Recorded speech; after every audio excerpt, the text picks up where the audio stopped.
14-18, une guerre industrielle. Sur les champs de bataille apparaissent des armes de plus en plus meurtrières.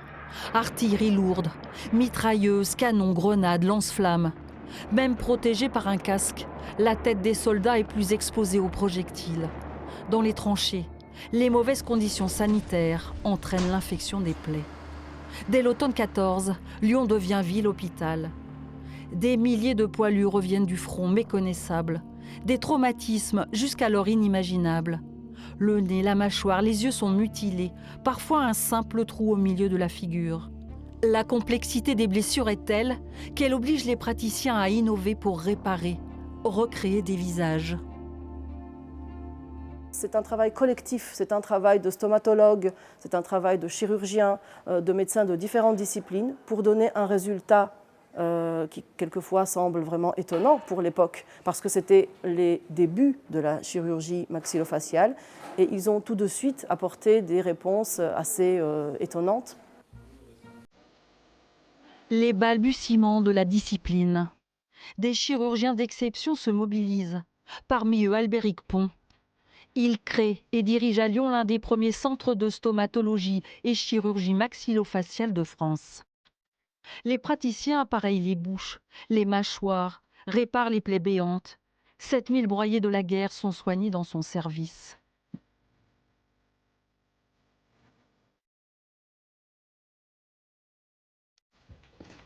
Les progrès sont très documentés, à l'attention des étudiants en médecine et pour l'histoire. Les hospices civils de Lyon possèdent de nombreux moulages de gueules cassées et des inventions techniques. Car quand la greffe est impossible, l'usage de prothèses est nécessaire. Pour le nez et les oreilles, le docteur Pont invente une pâte malléable qui remplace les prothèses en céramique, fragiles et coûteuses. Pour les blessés soignés sur le front, un kit d'urgence. Ils se rendent compte que leurs blessures, souvent, se sont cicatrisées d'une manière qui ne convient pas pour pouvoir les soigner sur le long terme, pour que les mâchoires puissent être mobiles, pour qu'ils puissent à nouveau manger facilement, respirer, etc. Du coup, il va créer une trousse de sorte de premier secours adapté aux blessures de la face, qui peut être utilisée par les médecins directement sur le front, pour pouvoir, en gros, stabiliser la blessure en maintenant les dents dans leur état. ORL, stomatologie, ophtalmologie, des registres sont tenus par les chirurgiens dès les premiers mois de la guerre. Ces témoignages précis sont conservés aux archives municipales de Lyon. Fracture des incisives inférieures, ecchymose sous-conjonctivale de l'œil gauche, arrachement du nez au niveau de la cloison. La clinique ophtalmologique du professeur Étienne Rollet devient le centre de référence en France. Il reçoit des milliers de soldats blessés de tout le territoire.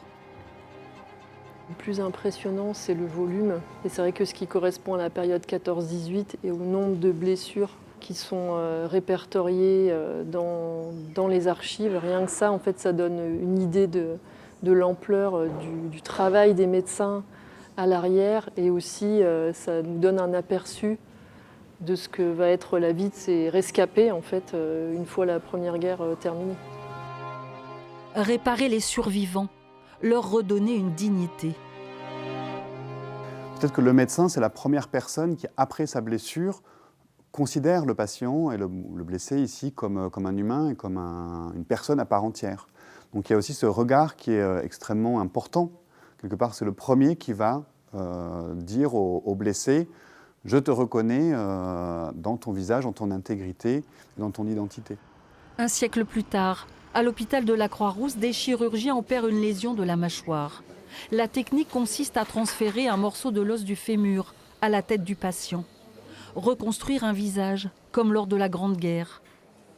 Les praticiens d'aujourd'hui sont les héritiers d'une histoire scientifique, des pionniers de la chirurgie maxillofaciale.